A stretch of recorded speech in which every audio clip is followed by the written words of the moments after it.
What a field day for the heat down there. 1,000 people in the street singing songs and they carrying signs, mostly saying hooray for our side. There's battle lines being drawn. Nobody's right if everybody wrong. When people speak in their mind, getting so much resistance from behind. We got to stop the children. What's that sound? Everybody look, it's going down.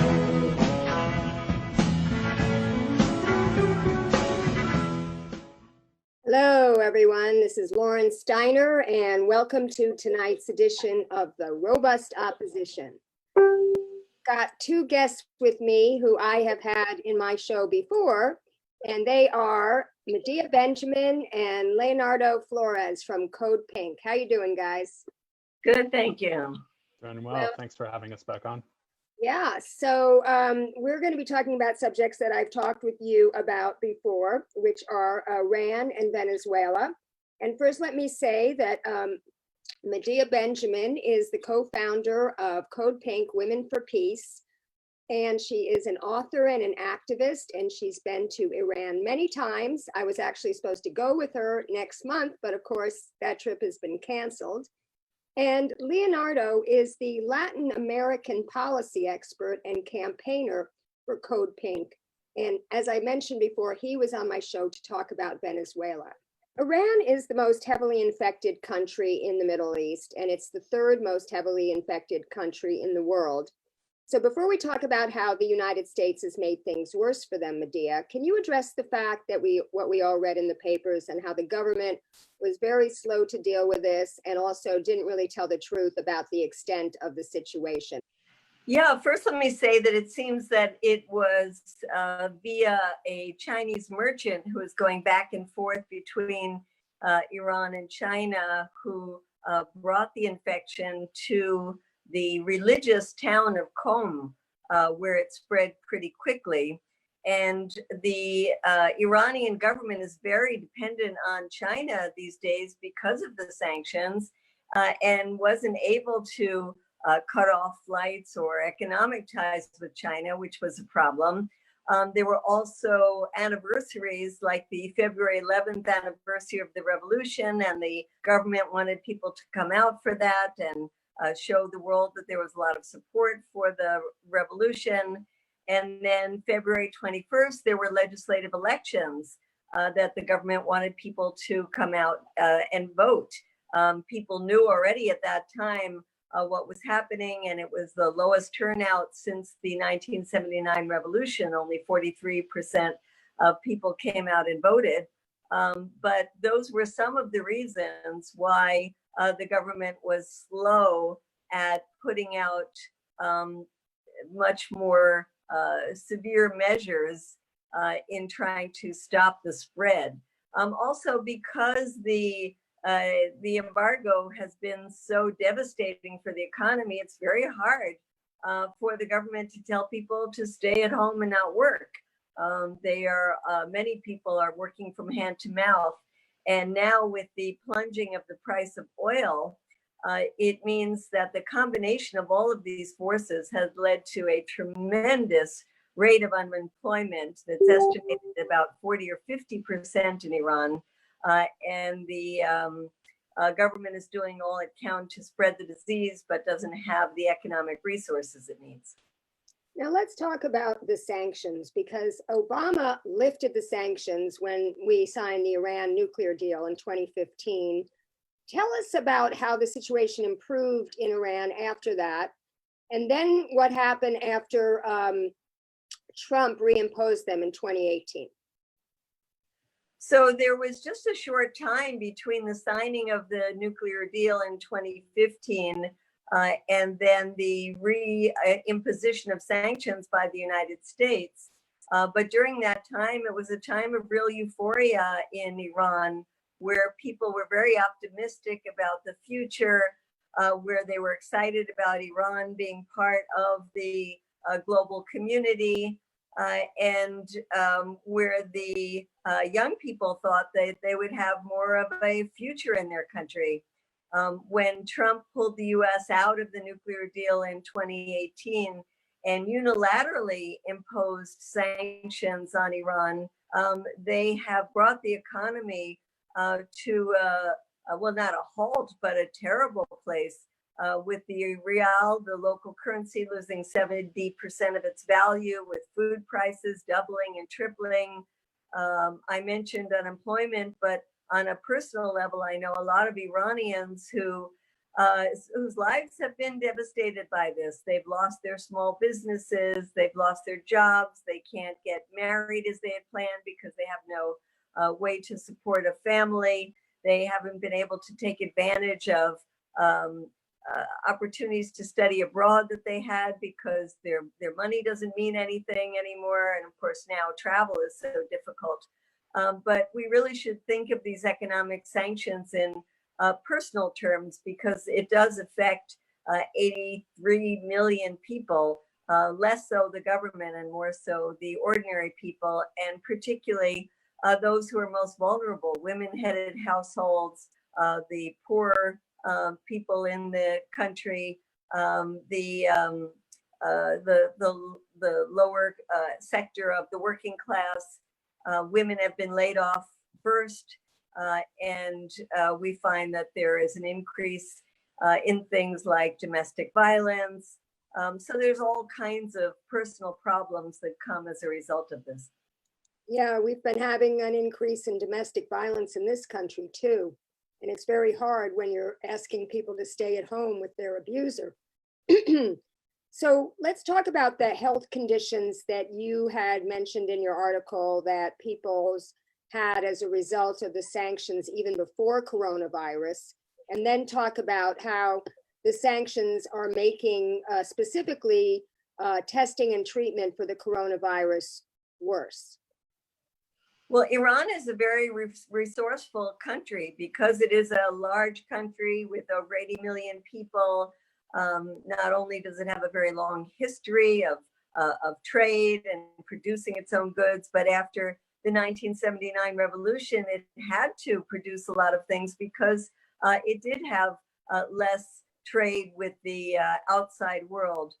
And so Iran has been producing a lot of its own medicines and even medical equipment. But there are certain parts as well as reagents that it has had to import, as well as a certain percentage of medicines that did come in from the outside. And so we found that people who had cancer had a very difficult time getting access to the cancer medicines that they needed. I should also say that because of the tremendous decrease in Iran's ability to sell oil and its more crude oil and import the refined oil that it had previously used for gasoline, it is now using very dirty oil. And this has created a lot of pollution in Iran that's led to a large uptick in cancer. And so when we say people can't get the cancer medicines, it's at the same time where more people are getting cancer. So there are a number of medicines that have been missing, and that has only been exacerbated by this crisis.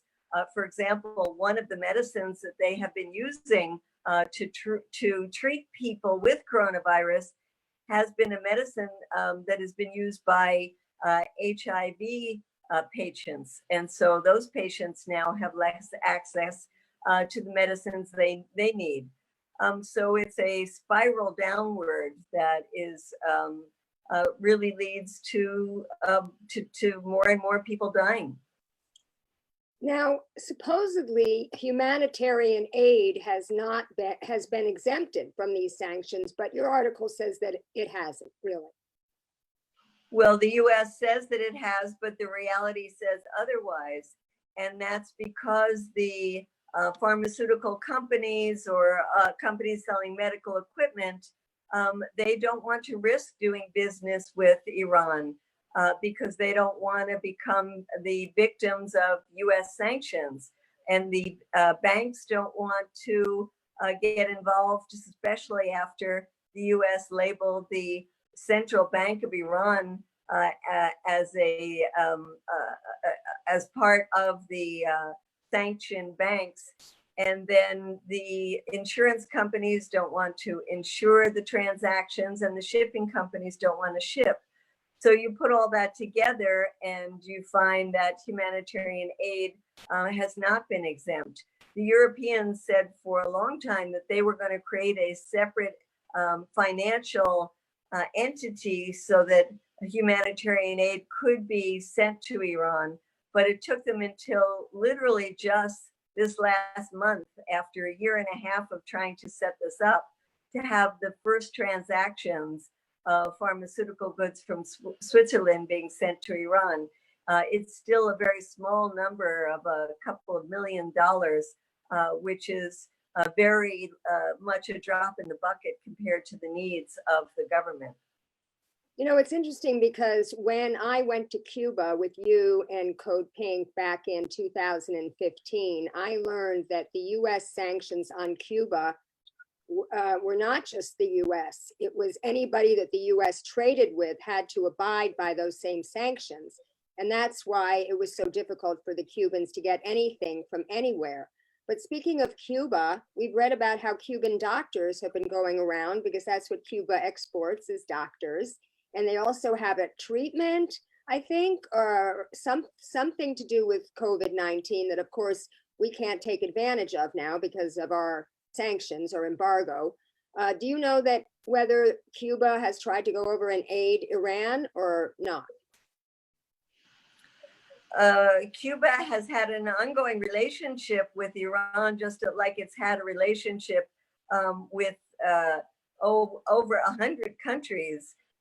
They have been sending doctors for decades now all over the world. And in the present case of coronavirus, they now have doctors in 16 different countries, including Italy. You were talking about the medicine. It's an interferon alpha B, which is used to improve the immune system when people are trying to recover from this. And it's been used to in a very with positive outcomes in China, as well as in other places.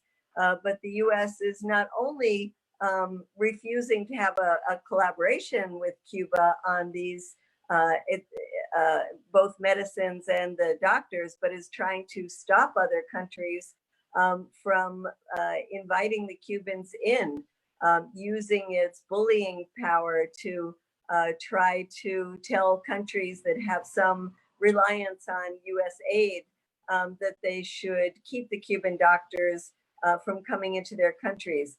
Unfortunately, that the U.S. has constantly been trying to malign the Cuban doctor program, but nevertheless, Cubans are and their doctors are loved in countries throughout the world, especially at a time like this, when they have proven themselves to be real heroes. Now, what's happening with the movement to remove these sanctions, at least during this period of the pandemic? You guys have been protesting or had been protesting at offices to remove sanctions. I remember the last thing that I did was I edited up a piece for you guys about at Elliot Engel's office about what they're doing with Gaza. What's been going on as far as any effort on the part of the US Congress to end this? And are the Democrats just as bad as the Republicans? Well, in the case of Iran, there was a letter that Alexandria Ocasio-Cortez and Bernie Sanders and about 33 members of Congress signed, calling for an easing of the sanctions on Iran as part of a humanitarian gesture. But that's a small number of Congress people when you know that there's 535 of them. The leadership of the Democratic Party, like Nancy Pelosi and Chuck Schumer, have not been involved in trying to change this policy, and that's shameful. And of course, Leo can talk to the Democrats not doing anything, or on the contrary, when it comes to Venezuela. All right, well, we're going to move over to you now, Leonardo, to talk about Venezuela. And before we talk about how the Trump administration is trying to take advantage of the pandemic to go after Maduro, talk about the instances of coronavirus in that country and how the US sanctions there are affecting the testing or the treatment. Sure. So right now, Venezuela has 171 cases of coronavirus. The first confirmed case was back in March, on March 13th. And just for comparison, Venezuela has 30 million people. Next door in Colombia, there are 50 million people, and they have 2,000 cases. Venezuela is also leading the region in testing per million people at 5,000 tests for every million people in their country, whereas next door in Colombia, it's 686 tests per every million persons. And so, before the coronavirus hit in February, before it hit Venezuela, I was, in my own case, I was extremely worried about what would happen in Venezuela because the sanctions imposed by the Trump administration have decimated Venezuela's economy. They've caused $130 billion worth of damages, and they've also caused the deaths of 100,000 people since 2017. And that is entirely due to how the sanctions have impacted the health sector. So you have all these health indicators that have gotten significantly worse since before the sanctions hit. For example, maternal mortality, the maternal mortality rate in 2013 in Venezuela was 68 deaths per every 100,000 live births. By 2017, this had almost doubled and it became 135 deaths per every 100,000 live births. And so you had this kind of decimated health system and the coronavirus looming, but there was a combination of factors that has led to Venezuela to so far escape the worst of the epidemic.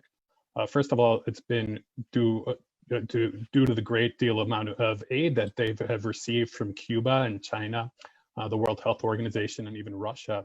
And also the government took steps early on to protect the population. So, on day 4 after the first confirmed case, 4 days after that, there was a national stay-at-home order. And the Venezuelan government also set up an online portal for people to fill out a health survey to see if they had symptoms. People who do have symptoms are visited in their homes by doctors and given tests. Everyone who comes into the country is tested and they're quarantined for 2 weeks. And it might sound funny that people are coming back into Venezuela, but the regional response, Venezuela's neighbors have done so poorly that there's been thousands of migrants who are coming back to Venezuela during this pandemic. Now, hasn't he also, I think I read, been providing free rent to people and other measures to take care of them during this crisis?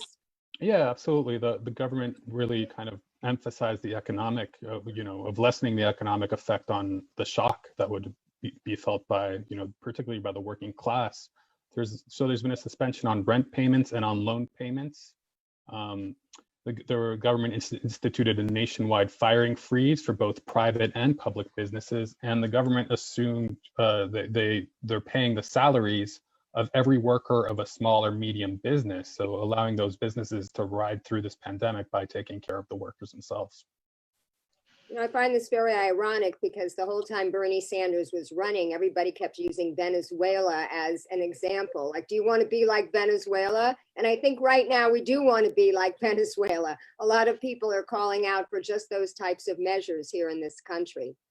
So now on March 26, Trump's Department of Justice indicted Maduro and others on narco-terrorism charges. I almost fell off my seat when I read this. On April 1st, he announced a deployment of Navy vessels to Venezuela. Tell us his justification for this and what they're trying to achieve by doing this. So the justification of the deployment is really about drug trafficking, according to the White House, to go along with those indictments by the DOJ. But this is kind of a totally absurd pretext because 92% of the cocaine in the US comes from Colombia. And so the DOJ, when they announced the indictments, they claimed that there was a plot to flood the streets of the United States with cocaine from Venezuela. But almost all the cocaine in this country comes from Colombia. Colombia is the world's biggest producer of cocaine. Venezuela doesn't produce any cocaine at all.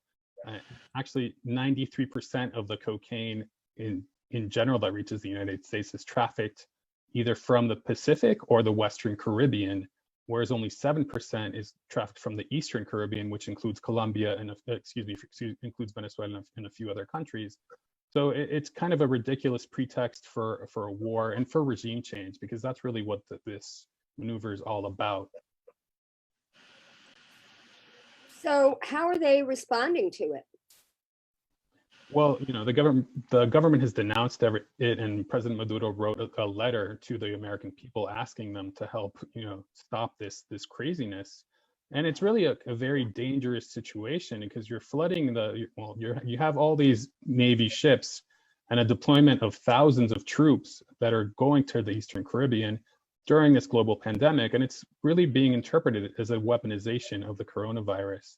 And it's dangerous not just for Venezuela, but also for US service members, because as we saw recently on the USS Theodore Roosevelt, there was a widespread cases of the coronavirus on that aircraft carrier. So much so that the captain of the ship, leaked this information to the media, and he was immediately fired. Eventually set off a chain of firings, including the Secretary of the Navy, who was fired for his response to that as well. And in fact, there are more cases of coronavirus on that aircraft. There's 416. That's more than twice as many that Venezuela has as a whole. Now, how else are they planning to use these Navy vessels against Venezuela? What is your speculation on that? Right. So one of the big concerns is that they will stop Venezuelan ships that have Venezuelan oil tankers that carry oil from Venezuela to Cuba, and there's also a concern that they might stop incoming ships that are bringing food or whatever else. And so a Pentagon source recently told Newsweek that the Pentagon believes that drugs are being smuggled aboard oil tankers from Venezuela to Cuba without offering any evidence, and which would be really shocking, because Cuba has an exemplary record when it comes to fighting drug trafficking. And so it's entirely possible that you're going to see these Navy ships interdict Venezuelan oil tankers and board them, and maybe even take control of the oil. I mean, taking control of oil to pay for military adventurism is something that Trump has been talking about for years now, whether it's in Iraq or Syria. And it's something that could very well happen in Venezuela in the upcoming weeks. Now, I think I read that this is sort of backfiring within the country, and, it's been exposing Guaido for the fraud that he is. Can you tell us first how the Venezuelan people are responding to these charges and moves by the US, and then what the US Congress is doing about it? Sure. So I think Venezuelans are really kind of angry about these charges, and that's not just the people on the left who vote for Maduro, but also the people in the opposition as well. And they're angry because over the last few months, the government and sectors of the moderate opposition have been holding an ongoing dialogue to resolve the country's problems politically. And this dialogue has had some fruitful results, and people are interpreting these latest moves by the Trump administration as an effort to sabotage this dialogue. And it's kind of ridiculous to charge Maduro with narco-terrorism when the person for whom there is evidence of drug trafficking is Juan Guaido. In February 2019, he was photographed with members of Los Rastrojos, which is an infamous drug cartel that operates out of Colombia. And members of this cartel said that in exchange for transporting Guaido from Venezuela to Colombia, Guaido promised them free reign in Western Venezuela once he comes into power. I mean, it's really kind of, almost a parallel reality we're seeing, where the people who have ties to drug traffickers, not just Guaido, but also in Colombia, where 2 of the past 3 presidents have ties to drug traffickers, and in Honduras, where the president himself has ties to drug traffickers. And those are, key US allies, where the country we're in Venezuela, which is at most a transit country for cocaine, is the one being targeted with these actions. And is anyone in the US Congress pushing back on this, or are they too preoccupied with the pandemic? So nobody has said anything about the deployment so far, but at the very least, there has been a letter in Congress started by Senator Chris Murphy and signed by 11 others, kind of asking for a lifting of the sanctions on Venezuela and Iran due to humanitarian concerns to the coronavirus. But really, this is kind of a bipartisan effort in Congress to have this regime change, and it's all about Florida, because in Florida you have right-wing Cuban Americans, and over the past 10 or 15 years you've also had an influx of right-wing Venezuelans who not only represent an important sector in terms of actual votes in November and local races as well, but have a lot of money and finance races, whether it's from Republicans and Democrats alike. You know, I never understood the Democrats in Florida pandering to that group, because don't they traditionally vote Republican anyway in the general election? That's been changing lately, especially with younger Cubans. But it's not clear that taking a harder line on Cuba is going to attract the younger Cuban vote. But in the last Democratic wave, Donna Shalala took over a seat from a Republican candidate, and now you have 3 Democratic Congresspeople from Southern Florida. Oh, I remember her and Debbie Wasserman Schultz there talking about that humanitarian ship in Colombia or whatever it was, taking a real strong stand for that. I just thought that was so disgusting. So you talk about how this situation is reminiscent of Reagan's invasion of Panama. Can you first remind viewers, maybe people who weren't around at that time, what happened in Panama? Talk about the similarities, but then talk about the key differences. Sure. So in 1989, the U.S. invaded Panama to force out its president, whose name was Manuel Noriega. Noriega used to be a CIA, DEA asset until he, crossed the wrong people in the Reagan administration, and they started targeting him. And it's one of the really key comparisons is that in 1989, both William Barr and Elliott Abrams, William Barr being the Attorney General right now, and Elliott Abrams being Trump's special representative to Venezuela, or on Venezuela rather, because he hasn't been to Venezuela. They played a very important role in the whole, effort to overthrow Noriega. Barr was in the DOJ, Abrams was in the State Department, and Noriega came under sanctions and, under indictment, just like in Venezuela, and eventually the Navy was sent and troops invaded and he was overthrown. But it's not a very good comparison because Venezuela is a much bigger country than Panama, for starters. 30 million people versus the 2.5 million that Panama had in 1989. It's a 10 times bigger country.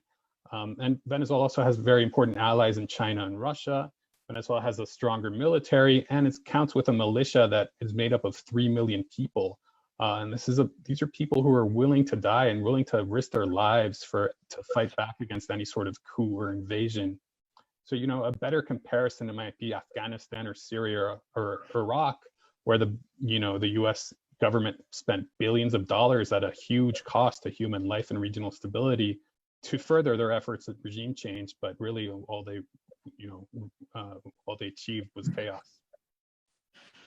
So now the UN Secretary General, 53 countries, and the Pope have called for a global ceasefire during this pandemic, which sounds like it would be a wonderful thing. Just like on my show the other day, we talked about how maybe we can get a Green New Deal and Medicare for all in the next aid package. Take this like Naomi Klein's shock doctrine and have something positive come out of it. What do you think the likelihood is, Medea? You've been working for peace for a long time, about anything remotely like this happening. Well, it's now 70 countries that have signed on to this, which is great, although some of the countries are countries that are involved in wars and haven't made a commitment to stop it. And there was one big breakthrough, and that's in the case of Yemen that happened yesterday, in which the Saudis said that they would do a 2-week ceasefire to lay the groundwork for serious negotiations. There have been negotiations going on for quite a while. And it looks like the Houthis are going to follow suit, and hopefully there will be a real peace agreement in Yemen after 5 years of a devastating war. The Secretary General is actually very serious about this and is sending his envoys to the places in conflict to really push even harder. But I would say that the U.S. has not taken this very seriously. They have not signed on to this. We are continuing to have all of the troop buildups around the world that they have. I think it's also important to recognize, as part of a ceasefire, you need to stop these threats like the U.S. is doing now around Venezuela, stop the economic coercive sanctions that are a kind of warfare as well. So if the U.S. were serious, it would lift that. So I think there is a global clamor, and I think there is actually much more ability to get these ceasefires in countries where the US is not one of the lead participants in the wars, because other countries and other armed groups understand that during a pandemic, they have to look at what the priorities are. And so I think we should continue to support the Secretary General's call. I think it is a very critical effort right now, and that we should be pushing our own government to join in this call by pulling out its troops from the conflicts that it's in, by stopping the threats that it's making to Venezuela, Iran. We didn't talk about the threats, but they're happening inside Iraq, where Iran and the US are playing out their conflict. And I think it should also encompass the sale of weapons to human rights abusers. And there we could talk about Israel, Saudi Arabia. So it is a good time to highlight how much our country is involved in conflicts around the world, in opposition to the call of the UN and the world community. Now, before we end the show, you did mention the proxy war in Iran and Iraq, and you had mentioned to me earlier that some people are speculating about U.S. intervention in October, an October surprise. Can you talk about that? Well, that could be Venezuela as much as it could be Iran, depending on the way things go. Look, we don't even know if we're going to have elections in this country in November. And if we do, and things are not looking great for Trump, he could easily start a war to beef up his support, or to distract from the economic conditions that are undoubtedly going to be very bad in November. And that's why it's so dangerous that they continue to threaten Iran, continue to say that any of the actions that the Iranian allied militias inside Iraq do against US soldiers is Iran's fault, not recognizing that Iraqis have been fighting US soldiers since the day they arrived 16 years ago, and the Iraqi parliament has called for the US troops to leave their country, and Trump won't abide by that. So Iraq is a dangerous point of potential escalation of the conflict. It was just on April 1st that Trump said that there was information that Iran was planning a sneak attack against US troops, but he didn't give any evidence of that, but just put out threatening tweets, which Iran responded in kind. And so the tensions are very high, and there is a lot of worry that there could be more back and forth military attacks in Iraq that plays out this conflict with Iran. Okay, my final question is about Joe Biden. With Bernie Sanders dropping out of the race and Joe Biden looking to be the likely nominee, unless they try to swap him out with Cuomo during the virtual convention that they're most likely going to have, what do you know about Joe Biden's foreign policy? I mean, Bernie made a big thing about his vote for the Iraq war, but who does he consult with? Is it going to be the same people that Obama consulted with? What do you know about him and what he's likely to do? Certainly his support for the Iraq war is something that he should not be forgiven for. I think anybody who supported the Iraq war shouldn't be a major contender for any office in national office in the United States, but here we have him. He has been decent on Iran because it was under Obama that the Iran nuclear deal was signed, and he did just put out a statement against the sanctions that have been so devastating for Iran. It took him until just a few days ago to do that. And he does have some decent advisors when it comes to Iran. But in general, he will continue on the policies that we have seen since the time of Bush, continued under Obama for the most part, and then continued under Trump. Joe Biden was one of the architects of, this regime change policy in Venezuela in certain ways. When he was vice president, he led the way on what's known as the CARC, the Central American Regional Security Initiative, and the CIBC, the Caribbean Basin Regional Security Initiative.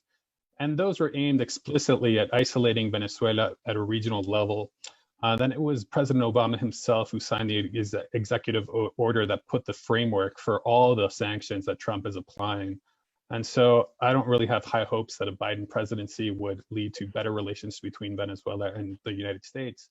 But on the other hand, I think that Biden would retake Obama's initiative to improve relationships with Cuba. And I would hope that a Biden presidency would lift the embargo in Cuba at the very least. Okay, what action items do you guys have for viewers who are concerned about this? What is Code Pink working on? Well, around the Middle East, you can go to codepink.org and see the work that we're doing around Iran to get more of our elected officials to speak out. And we also have a very exciting campaign around Saudi Arabia, which is a boycott on Saudi Arabia. We think it's very important that we look at all the things that the U.S. is involved in with the Saudis, including the weapon sales, but also the way the Saudis have imprisoned women, activists, the general attempts to polish the veneer of Saudi, quote, reform, while it continues to be one of the most repressive countries in the world. So we have a very exciting campaign about that. And then we do a lot of great work around Israel-Palestine, especially these days when there's grave concern about the Palestinian, the spread in the West Bank and Gaza of the coronavirus. And we also have a campaign right now that we're putting out tomorrow, shaming the Trump administration for giving 1 million protective masks to the Israeli military to use as it continues its occupation of Palestine, instead of using them for people in the United States, the health workers who don't have the protection they need. So we have an open letter denouncing the drug trafficking charges against Maduro that people are welcome to sign. That's also on codepink.org. We have a petition asking the United States to stop this deployment of the Navy. And we also have a campaign called Fight COVID Not Venezuela, and where we're going to be asking, we'll send it next week, but we're going to be asking people to write to their senators and their representatives, asking them to stop the crazy deployment and to focus instead on fighting coronavirus. Great. Well, we've just about run out of time. I just want to thank you both for being on the show. As always, you're fighting the great fights in the places where we need them fought. And I want to let the viewers know that I'm working on a show for Sunday night, a friendly debate between Alan Minsky, who is the executive director of Progressive Democrats for America, first one to try to get Bernie Sanders to run for president back in 2014 or 2013, maybe even, I think they started. And Alan wrote a great op-ed the other day urging him to stay in the race the day before he resigned. And then he wrote one today basically saying, what are they doing going forward? And I'd like to have him debate with Nick Brania from Movement for a People's Party, who has been saying since he left the Sanders campaign in 2016 that, as Jill Stein says, you can't have a revolution within a corrupt party. And he's been trying to start this People's Party or this Workers' Party and spending the last 4 years building coalitions with different groups. And of course, a lot of people are going to be flocking to that now because Bernie disappointed a lot of people, again, by not sticking this out. So I think we can have a very friendly debate. Are we going to finally give up this Dem enter, reforming the Democratic Party? Or do we have to work really hard to build a third party? Or my view, which is that we need to have mass nonviolent civil disobedience, starting with the rent strike, then a student debt strike, and then a general strike. So I don't know if either of you have anything to add on that, but you know, before we end the show, yay or nay, what do you think? I like options 2 and 3. We have to start a new party and engage in mass civil disobedience. Nonviolent, of course. And I say 1, 2, and 3. We try to build a more progressive Democratic Party. We try to build a third party. And we know that the real strength comes from the grassroots. And I love your civil disobedience plan, but I do also love Alan Minsky and Nick Rana. And so I hope you can get them, and that'll be a great show to listen to. Yes, it will. Anyway, you guys, stay home, stay safe, and keep fighting. Bye, everyone. Thank you. Bye-bye. Thank you.